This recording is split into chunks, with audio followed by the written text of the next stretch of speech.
okay, permanent to waiver niya.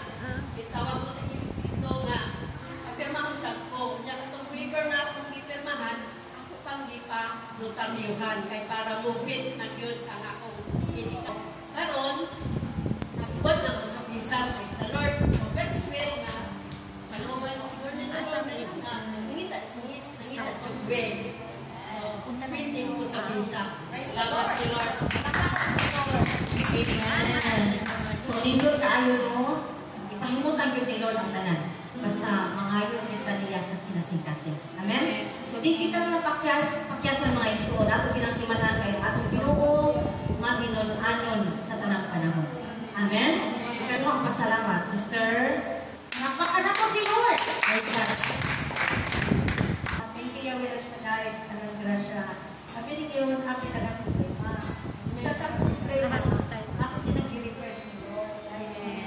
Answer prayer ko, pero mabawan ako ng weeks, pero i-claim na ako kung answer prayer ko. Okay, gamitin na dito na ako yun. So, answer prayer ko po ako, may ako pinag-ipamon sa kusina, dahil mabawan daw ko na ako after 2 weeks. So, i-claim na ako na answer prayer. Amen. Thank you, siya guys. Thank you, sister. Praise God. So, huwag man specify ni Sister Charina mo, pero tanan na kung di pa ngayon ni Lord. Manina, diba? Hindi siya makakas. So, kinanglan lang yun ka, pray earnestly, yun kanunay. Amen? Gusto ka pala para sa tuyo, o nang hiningon nga, dili kita tagaan ni Lord, huwag ka nang di na ito kaya. Amen. Ang pinamalako lang yung milagro na kung di pasalamatan ni Lord kay, walang kayo balik. Wala kayo balik na hitabo. So, kamay lang ang crack, pila naman ang gamay, huwag di tapos tinaik. Pero ang importante lang yun, buhi na. Basta anak ni Lord, hindi kita niya pasakdan. Basta kanunay lang yung mag-pray. Kawas man ka, busulod ka, asa ka doon, asa ka bago. Hinanglan ang atong pag-pray sa salmo, hindi ka ito kalintan. Hinanglan kanunay yung siya kay promise pa ito ni Lord. Niya, na si Lord dilipit ko kakyas na ito, my son. Munang karon sa ingani ng mga panagtapot na ito, hinanglan, maminaw kita sa tulong ni Lord. Amen? Dilit ko na ito usikan ng oras, bisa kung sa panakadamay. So, kinanglan, focus kita. Kay kinigtanan ka, buton man ni Lord. Amen? So, pasalamatan na ito si Lord, kutangkanan sa, pasalamatan na ito sa pag-ayo. Kay siya ang Diyos na paglalani. Praise the Lord! Hallelujah! Palakpakan siya with us tonight. Praise God! Hallelujah! Okay. Kahit naniniwala ba kayo ng Diyos kasama natin ngayon? Amen! Kapiling ang Diyos? Kapit po. Sinabi niya sa mga tatlo, dalawang katipo sa hala niya, naroon siya sa ating nalagitnaan. Okay. Naniniwala ba kayo na nakikita ng Diyos na yun? Amen! Nakikita kayo ng Diyos? Okay lang, kung ismail tayo kasi nakikita tayo ng Panginoon. O kaya, mabili. O, ngitian yung kami siya kayo. Mga kapatid. Iksuon, kapatid. Magandang gabi sa'yo. Kamusta na ka? Kamusta na ka? Kamusta na ka? Ayan, guys. Ngitian yung mga kami nyo. Matapos na ngiti. Ngiti na mga pinagpala. Ayan, dami natin, di ba? 20 million tayo. Isip. Ayan, masaya tayo. Sigaw ng 20 million na. Di ba? Naka 20 million na. Sigaw ng 20 million. Alam pa naman ras. Ayan, nakakaya tayo 20 million. Buhay na buwan, bisin-bisin tayo. Kasi international tayo dito lagi. Naka-live din natin.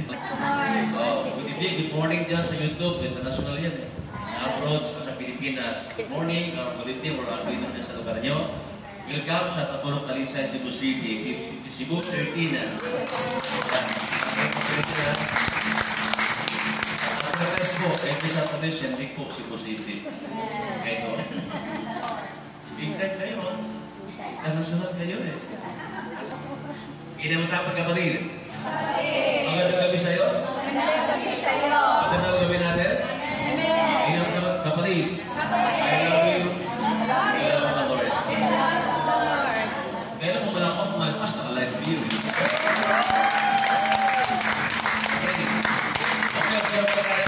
pa tayo. Yung matiwas pinagabad yan. Okay, mapagpalang gabi sa ating lahat. Mapagpalang gabi, umaga at halik po sa buong mundo. At sa buong mundo po, happy evening sa ating lahat. Okay, ngayong gabing ito, ating pag-aaral mabuting balita, Matthew chapter 5 verse 1 to 9. Title natin, The Healing at Bethesda of Bethesda. Dahil ang lugar ng Bethesda po, kung tawagin sa Hebrew ay ganito, sa Hebrew word, Bethesda means house of mercy. Sa Hebrew word, ang word na Bethesda is house of mercy. It's a Greek word naman, house of grace or kindness. Amen po ba? Place for receiving and caring for the sick. So ito pong Bethesda, lugar na kung saan ay naghihimala ang Diyos. No? Lugar na kung saan ay doon po dinadala ang may mga sakit. Lugar for receiving and caring for the sick. Doon nagpapunta sa lugar ng Bethesda, ang lahat ng may sakit, sumisilong sa ilalim ng puno. Kaya sa sumisilong sa ilalim ng puno, dahil naghihintay sila na gumala yung tubig. Gumala yung pool, yung tubig. Inside Jerusalem, ang Bethesda po, mayroong pool doon. No? Palagyan ng tupa. At doon po sa lugar na yan, meron kasi lugar doon na minsan, bumababa po yung anghel ng Diyos. Pag bumaba yung anghel ng Diyos, sa lugar na yun, sa pool na yun, kinakalaukan ng anghel ng Diyos ang tubig. Pag nakalaukan ang anghel ng Diyos ang tubig, ang ibig sabihin yan, pag kinalawakan ng tubig na yan, lahat na may sakit na sumisilong sa ilalim ng puno, nagmamadaling tumakbo at lumusong sa tubig. Bakit po? Dahil kapag sila po'y lumusong sa tubig, lahat na may sakit ay gagaling din. Ano nung uri karamdaman ka nila, lahat ng sakit, pag lumusong sa tubig, ang unang lumusong sa tubig, pag nakalapkod ang anghel, ang tubig na yan, sa Bethesda, mga minamahal kapatid, sila po'y gumagaling sa lahat ng karamdaman nila.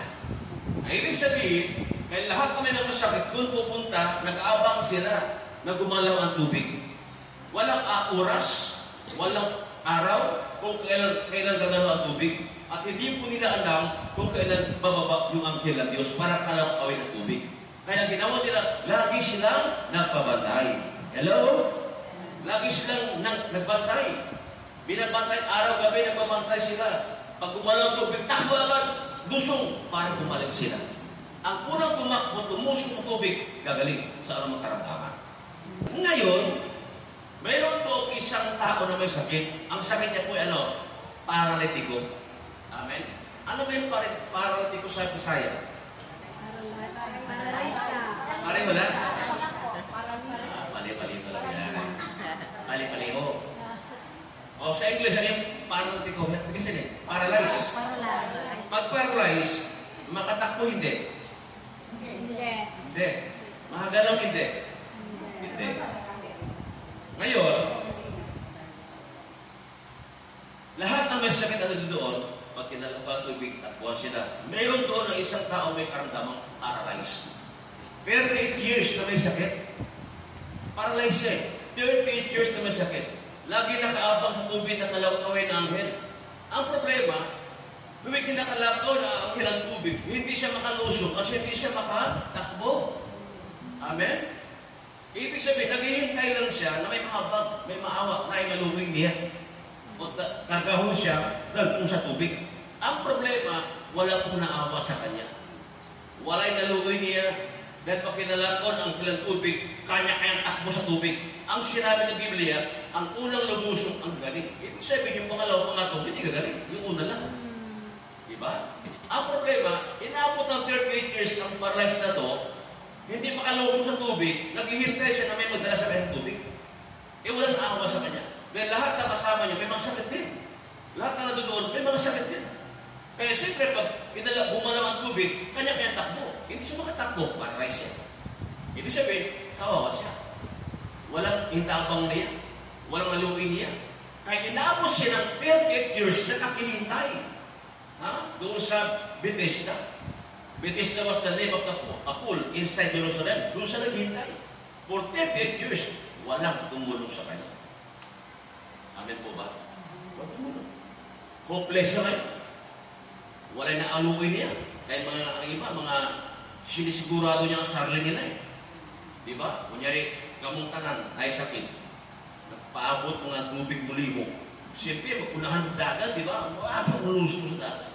Bisag mga pakot pa mo, mga dagma pa mo diha. Bisag magsilikuhay mo diha. Magsilikuhay mo, kailangan mo masikuhan basta mawala ng lupong na tubig. Kasi gusto ko bumalik. Di ba? Ilugay yung isa, kawawa yung isa. Dahil hindi makatakbo, para resin. Isipin, inabot siya ng 38 years sa kahihintay. Ang tagal nun ha? 38 years, well, yung tulong sa kanya. Hello? Ngayon, anong magandang balita? Anong good news ngayon? Ang good news ngayon, biglang dumating si Kristo sa Bethesda ngayon. Di ba? Walang tumulong sa kanya. Biglang sumilip si Kristo, dumaan si Kristo sa Bethesda. At nung dumating si Kristo doon, lumapit siya. Ibig ko bang gumaling? Ano sabi ng may karamdaman? Ibig ko po sana. Sinamarais ko ng gospel para dumirapan. Sabi ni Kristo, ibig mo bang gumaling? Nalaman kasi ni Kristo, 38 years na siya naghihintay, walang tumulong sa kanya. Ang sabi ni Kristo, ibig mo bang gumaling? Ang sagot niya, ibig ko po sana. Yung word na ibig ko po sana, may doubt, alinlangan yun. Bakit sinabi niya, ibig ko po sana, hopeless siya. Bakit? Kasi nga, walang tutulong sa kanya. Sabi niya, ibig ko po sana, kaya lang wala akong tumutulong sa akin para magdala sa tubig, para gumaling ako. Sabi niya, ibig mo bang gumaling? Ibig ko po sana. Sabi Kristo, tumindig ka, at dahil mo, higaan mo. Tumindig siya, at dinahigaan. In other words, instant pinagaling siya ng ating Panginoong Kristo. Anong aral dyan?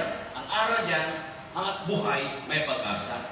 Ang aral dyan, may karamdaman ka man, may problema ka man, may kabigatan ka man, hindi mo ibinigay ngayon, may bukas, may makalwa, basta asahan mo, darating. Isang araw dumating si Kristo, pinulungan ni Kristo. At ang masakit doon, hindi alam ng tao ito kung sino tumulong sa kanya. Bakit ko sinabi yun? Dahil, nung nakita ng mga sasadote o sadsiyo, yung karamdaman tumayo, pasan ang kanyang higaan, nagalit sila. Bawal yung ginagawa mo. Bakit mo pinasan ng higaan mo? Bawal yan ah. Ba't bawal? Because during the time, Sabbath day po yun.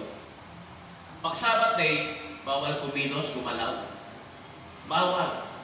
Pero siya binuhat yung upuan niya kasi ang Sabbath day pahinga. Amen? Pero, sabi, sino ang pagaling sa'yo? Hindi ko kilala ang pagaling sa akin. Hindi ko kilala. Diba? Sabi niya. Isang araw, nakita ni Kristo sa templo ang kanyang pinagaling. Pinapin niya. Kamusta ka na?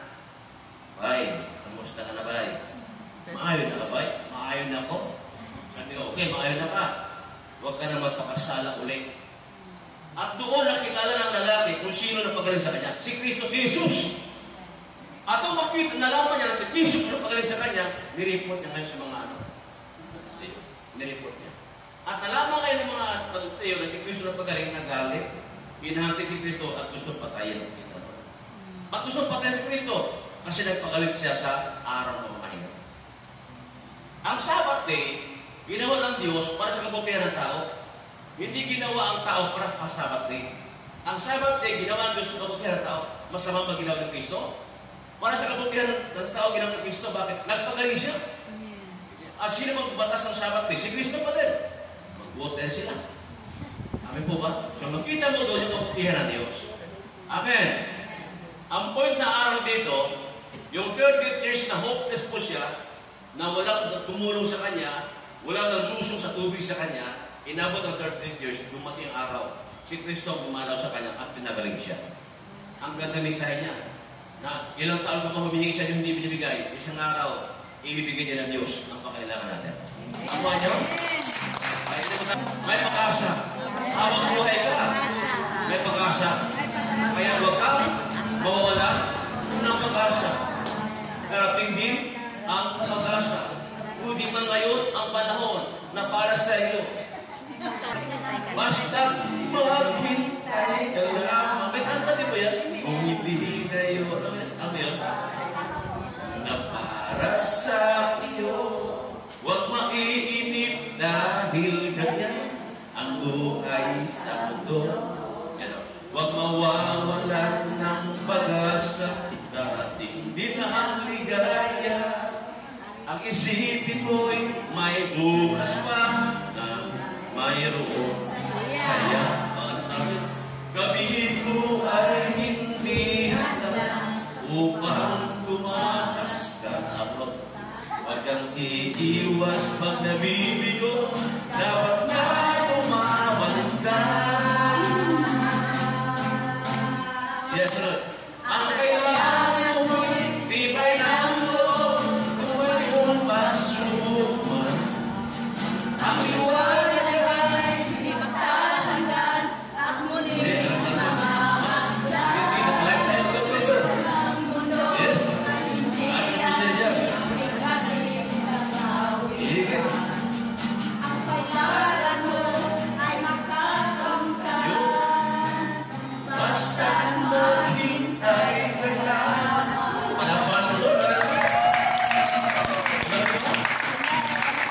Ang pangaharap mo yung makakamtan, basta't maghintay ka lamang. Yan po ang nangyari sa 38 years na paralyzed. Walang tumulong sa kanya, walang naluwi niya, walang nakapag sa kanya. Naghihintay na sa pag-asa. Dumating si Kristo, pinagaling siya ng ating Panginoon Kristo. Kaya ngayon, hindi mo dumating ang pangangailangan mo, basta maghihintay ka lang. Wala pa mga bilyon, maghihintay ka lang. Ibibigay yan ang tamang panahon, tamang oras, in God's time, in His time, darating sa buhay natin yan. Amen? Kaya, relax na kayo. Yung kinantante ngayon, tugma sa topic natin, basta maghintay ka lang. 38 years po siya naghirap, nagdusa, walang tumulong. Hindi siya naman ng pag-asa, bigyan dumating si Kristo. Naghintay siya, hindi naman ng pag-asa. Bago si Kristo mismo, nagpalaya sa kanya. Isipin mo special. Kaya tandaan natin sa ating buhay, sometimes sa problema tayo. May pangangailangan, nalulungkot tayo, nabibigo tayo, hopeless tayo. Pag hopeless ka, nagkaroon ka ng anxiety, di ba? Fear, worry, panic. May problema ka, di ba? Matulog. Mamigati ka. Kung wala ka paglaok, itapang na buhay. Ibig mo sabihin, minsan sa buhay ng tao, kung sino pa inaasahan mo makatulong sa'yo, yun pang di makatulong sa'yo. Pero mga hindi mo inaasahan makatulong sa'yo, yun pang tumulong sa'yo. Pag ko sinabi yan. Ang inaasahan ng mga tao ito, yung tubig, yung makalapag na para gumaling sila. Yun di inaasahan ng isang parating ito. Pero hindi niya inaasahan, si Kristo ay darating sa buhay niya, na magpagaling sa kanya. Yun pa ang nagimala sa buhay niya. Ginhawa ka, natin paglaro. Kaya ayaw mo ba paglaro? Dapat ayaw mo paglaro? Ibig sabihin niya mga ka-YouTuber, bakit mo na pag-asa? What are the reasons why Jesus performed miracles? Reasons why Jesus performed miracles, number one, to show that Jesus has power over evil spirit. Kahit demonyo kaya palayasin. Kahit cancer, sakit, ulcer, sakit, kitong, kanya pagalingin. Pangalawa, to show that Jesus was the Son of God and therefore the Messiah. Point number 2. Amen? Amen? And point number 3, to show that His work was to liberate people from both spiritual and physical suffering. Amen po. Yung spiritual sufferings, hindi alam doktor yan. Cancer lang, bukod, ulcer, ano pa, mga kaso, ano pa, mga bakit-bakit ng mga, ano ba? Pero yung anong spiritual dominion, hindi kaya pagaligin. Spiritual sufferings, hindi na alam yun.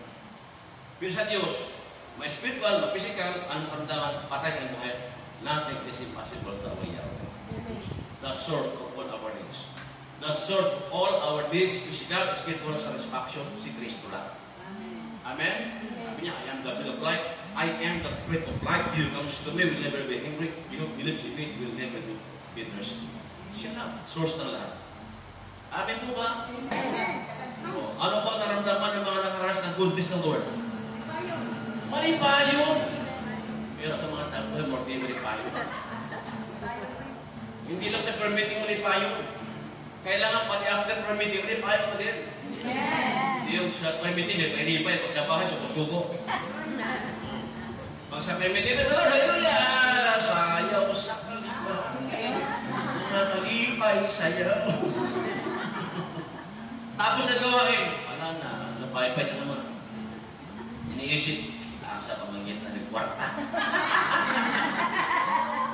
Hello, asa ka mangit na kumpay ari. Kaya ba, expectant pa tayo. Amen? Eh, kababasa mo lang, mga buhay, may pag-asa. Huwag mo asahan yung Mumbai, asahan mo yung tunay na nagbibigay ng biyaya. Sa guys. Sabi ko ba? Hello. Number 4. To show people the importance of faith. Yan pang huli yan. To show people the importance of faith. Mahalaga na manalig ka at matiwala at manampalataya sa Diyos. Pag manalig ka at manampalataya sa Diyos, mahalaga yun. So, sabi ko lagi, because faith is the foundation of salvation. Faith is the most important element of Christian life. Doon kasi nakabase ang milagro sa Ginoo. Bakit? 9:31 ang Mark, mapangyayari ang lahat ng bagay sa may pananalig. Kaya naghimala si Kristo para mga tao manalig at manampalataya kay Kristo na walang bagay na imposible kay Kristo. Walang bagay na imposible sa Diyos sa mga tao na nanalig, nanampalataya sa Diyos. Kayo ba'y may pananalig sa Diyos? Nanampalataya sa Diyos? Asahan nyo, may gagawin ang Diyos sa buhay natin. Amen. May gagawin ang Diyos. Amen? Huwag mo na pag-asa. Hindi mo dumating ngayon, may bukas, may makalawa. Ang buhay, asahan mo darating. Diba? Ang gusto sa Ginoo, usaring ka niya. Amen. Yan po pang-apat, to show people the importance of faith. Yun ang dahilan kung bakit siya naghimala. Para maniwala. Maghiwala. Ang tao kasi, pag walang himala, hindi maniniwala. Diba? Bago maniwala, makita pa ng himala. Diba? Yan ang ano ng tao eh. Tuko ka na. Panagkikala ko na, buto ako, hindi ka na. Yan, parang ito mas. This is the beginning. Ang Biblia, Hebrew 11, ang sabi niya, maniwala ka muna. Amen? Bago makita. Hindi yung makita mo muna bago maniwala. Ano kaibahan dyan? Faith yan. Believing faith, trusting faith, expectant faith. Expectant faith, hindi mo pa nakikita, inaasahan mo na. Amen. Inaasahan mo na. Kaya nga, important yung manampalataya. Diba? Huwag yung walain. Ang tao may manampalataya, lagi may pag-asa. Amin po ba? Laging naglaom, na ay ginauman. Kung mutungo sa ginauman na yan, may damo sa kinabuhi niya. Kung di ka malaom, maglaom. Iguwang na lang yung nanagsuwag. Diba? Pero ang totoo lang ito, 38 years na naghintay, dumating si Kristo. Ang ipayo sa inyo, huwag na kayo muna sa gawain ng Diyos. Dapat ngayon pala, naka-escape ka sa pandemic, nabuhi pa tayo. Huwag ka nangamata sa pandemic, nabuhi pa tayo. Dalawang bagay na ilan yan, nabuhi pa tayo. Una, binibigyan ng Diyos ng chance para magsisi kung bago. Pangalawa, may mission pa tayo. Amin po ba? Sa mga disciple, ang buhay namin, ibinuhos sa mga ngaral. Encouragement, mahina, palakasin, nalihis, i-direct sa Panginoon. Ginawa na namin po lang ang trabaho namin. Ang gawin niyo nga po, i-apply ninyo ang pakinggan niyo. Amen. And salvation that po ay individual. Hindi pwede na, si Father Mike, ginawa ni Irsalay. Ang sabi mo, Father Mike, pasabit naman. Hindi pwede. Sa jeep ka lang pwede sumabit. Kasi ang salvation individual. Isa-isa ang kaluwasan. Kaya, labangin ang iyong paggalingon. Amen. Ayaw mo ka sa mga kaparitan, na disciple, o sino-sino, instrumento ng Diyos yan. Kaya hindi sila ang makaligtas sa atin. Hindi rin kami makaligtas sa inyo. Ang makaligtas sa inyo, yung pinapangaral namin. Amen. Doon kayo manalig at manampalataya. Mga pare, disciple, nangangaral is the instrument of God. Brother Mike, he is chosen by God to preach the gospel of grace to all over the world. To let the people know that there is Jesus to give us hope, to strength, to give us eternal life. Kung manalig ka sa pinapangaral na nangangaral. Yun yun. Ba't may nangangaral? Kasi mahal ang Diyos sa mga tao. Kasi kung ang Diyos sa tao, maligtas. Gusto mo. Hindi yung mga tusen, mundang. Matay, asap pengon. Magsisisi ka pa sa impyerno? Hindi na ka magsisisi sa impyerno, wala na magsisisi doon, uli na. Ang pangungusap na to ay pangungusap ng tatay sa spiritual. Ako din siya na yun. Real talk ako eh. Real talk. Kung na pinagiligyo ba? Real talk. Amin po ba? Kasi pag palagiligyo tayo, baka hindi nyo maintindihan. Nasabi ko to because I love you. With the reminder bilang magkapatid kay Kristo. Amen? Amen. Hello? Amen. Sino gusto maligtas? Magpapilin mo ha? Asa mong mapilin? Amen. Magpilin mo sino? Sa Ginoo talaga. Sino gusto maligtas? At magtimala ng Lord? Ayan. Huwag mo pag-asa, manalig ka na Diyos. Manalig ka na Lord, sabi niya, mapangyayari ang lahat ng bagay sa may ay pitumayo, tumapit kaya ako siya tayo. Hallelujah! Thank you, Lord God.